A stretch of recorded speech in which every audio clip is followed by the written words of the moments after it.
Let's take a look at the building blocks of the business model canvas. The first building block is customer segments. This describes the customer groups that you are trying to deliver value to. Now, you may have only one group that you're considering right now, but you might want to consider segmenting that population if you have subsets within that group that maybe have different needs, different willingness to pay, or substantially different profitabilities. Now, here's a couple of examples of how we can segment our customers. The first is mass market.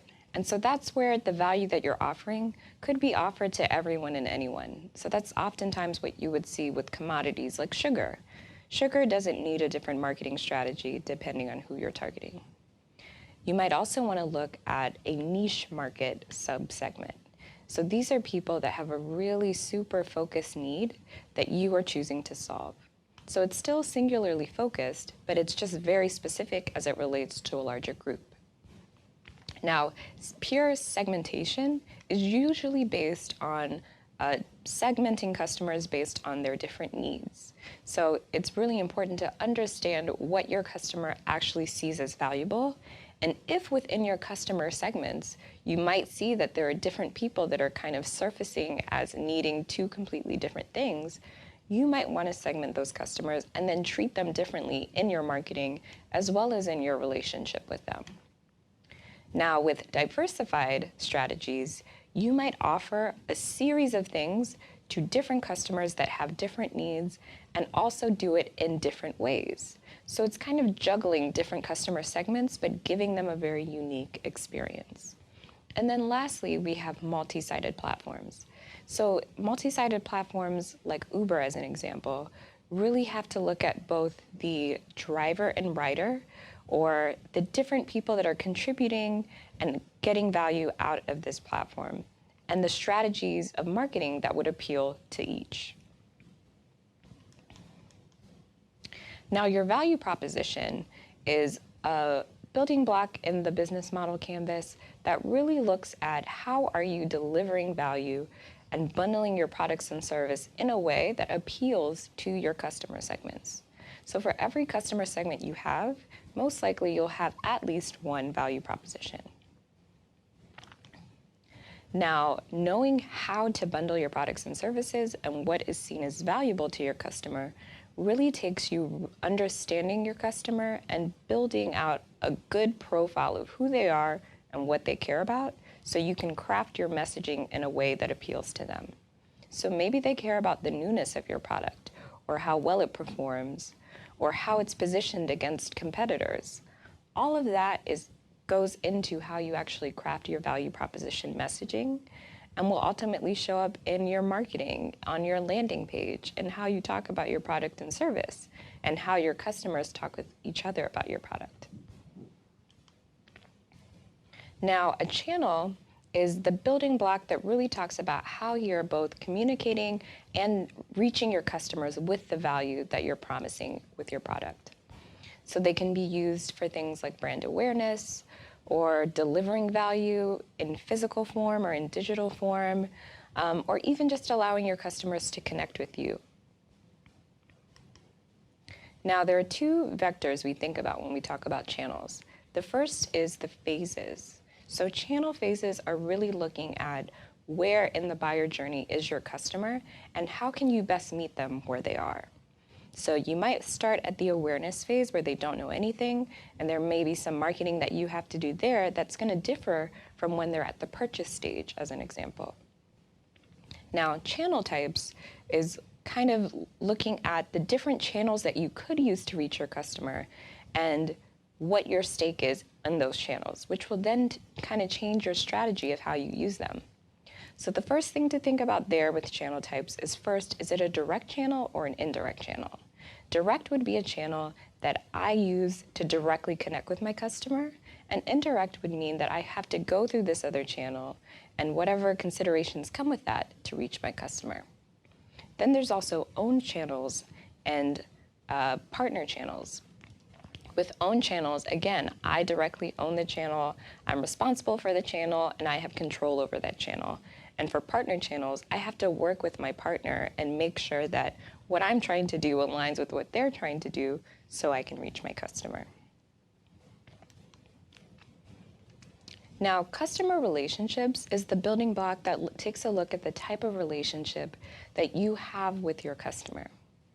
So it's trying to understand at the different stages, so whether it's the customer acquisition stage, or maybe you're trying to retain them as customers, or you're trying to upsell them, how are you actually interacting with the customer? And are you deliberate about it? Or is it one that just kind of happens through organic channels? Now, there are a number of different types of customer relationships, and it depends really on how you want to be positioned as a brand, as well as what your resources allow. In some cases, maybe you'd want one-on-one relationship management, or maybe you'd want it to be completely self-service and digital. There's a whole spectrum of things that you can do in between those two extremes, but really what this building block is describing is how you plan to set up your customer interactions so that your customer knows how to engage with you, reach out to you, and really kind of chart the path forward when it comes to communication. Now, revenue streams is a really important building block because it talks about how you're going to make money. Now, there's two types of revenue streams. There's transactional and there's recurring. With transactional, you're really focused on how much incremental value are you going to get per unit when you sell or deliver value for your product or service. Now, recurring is set up in a way that your customers are kind of bought in over the long term and they're paying a recurring fee to continue engagement. Now, there are a number of different ways to generate revenue, and we're not going to dive into all of them here, but just understand that when thinking about how to kind of craft your revenue stream, really understand both your costs and what you need to cover on a recurring basis as well as in general, and make sure your revenue stream actually matches to that. Now, a lot of times people set up one-time payment revenue streams and have a lot of recurring expenses. So it might not necessarily make sense for you to use recurring or a single transactional strategy. So just keep in mind those differences when you're planning out how you're going to make money and the way you want to collect that money from your customer. Now, to go along with revenue, we have to think about pricing mechanics. So these are the things that we choose that make a difference in how we're actually creating revenue for our business. Now, there's fixed and dynamic pricing, which we'll talk about a little bit. So in the case of fixed pricing, we're really thinking about how do we set a price and maximize that across the quantity or other variables as it relates to selling the product or service.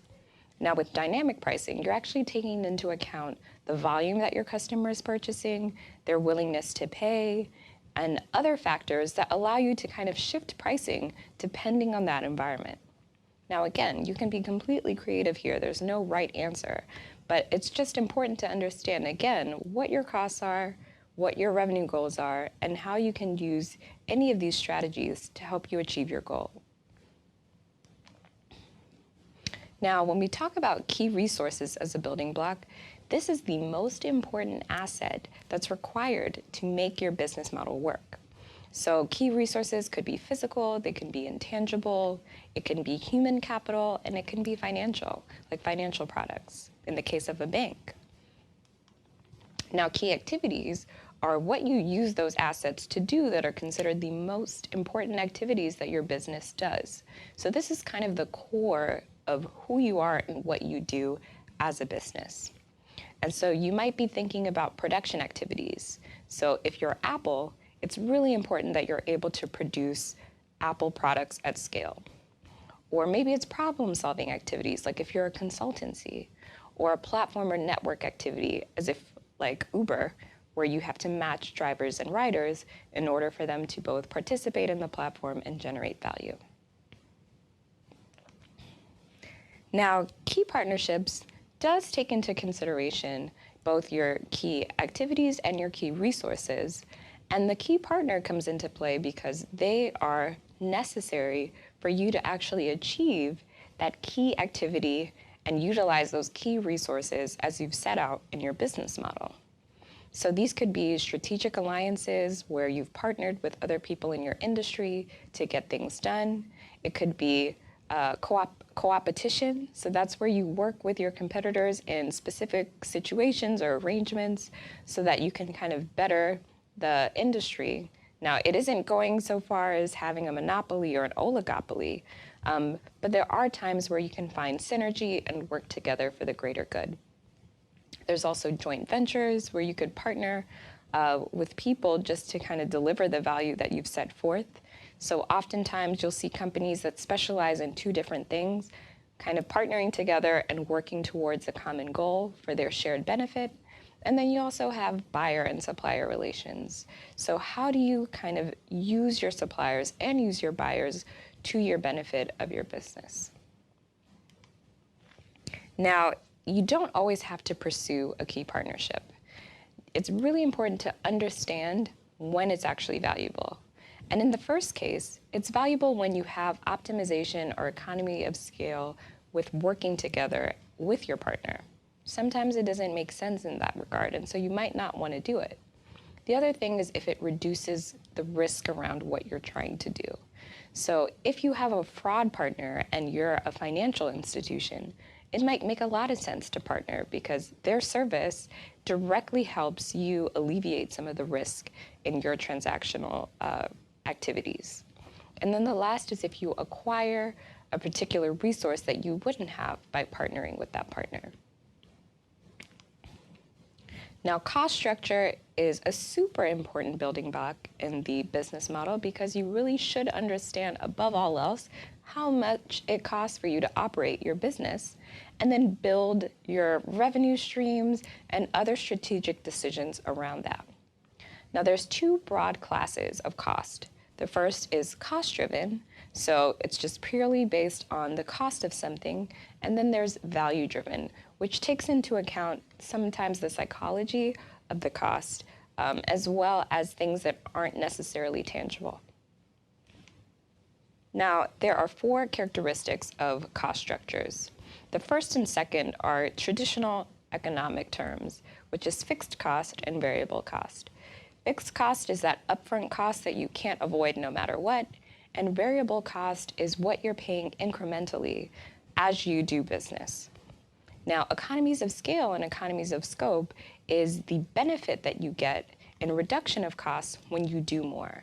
So economies of scale is the benefit and cost that you get when you produce more, and economies of scope is the benefit that you get when you do more. So you can think of economies of scale in the auto industry. They have the same set of machines building hundreds of automobiles. They're getting economies of scale there because they don't have to keep buying those manufacturing machines to produce those cars.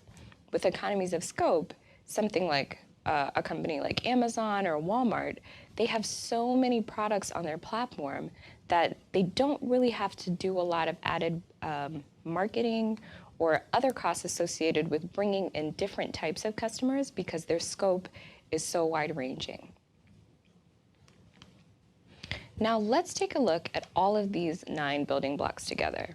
So this is an example of a private banking business model, and as you can see, they have a number of different things that are up on the board for their business model. Now, when you're thinking through your business model, you really want to get as many ideas up on the page and then do an exercise where you can actually map what are the trade-offs. So if I do this type of work in the customer relationship space, how is that going to affect my cost? How is that going to affect my revenue?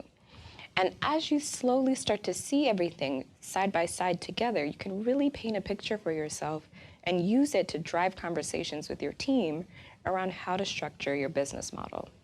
And the goal here is to iterate as many times as possible so that you're able to land on something that's been tested, give you options that you can take to investors, and ultimately have a clear sense of the entire picture without having to write hundreds of pages of documents around a business strategy that hasn't been proven.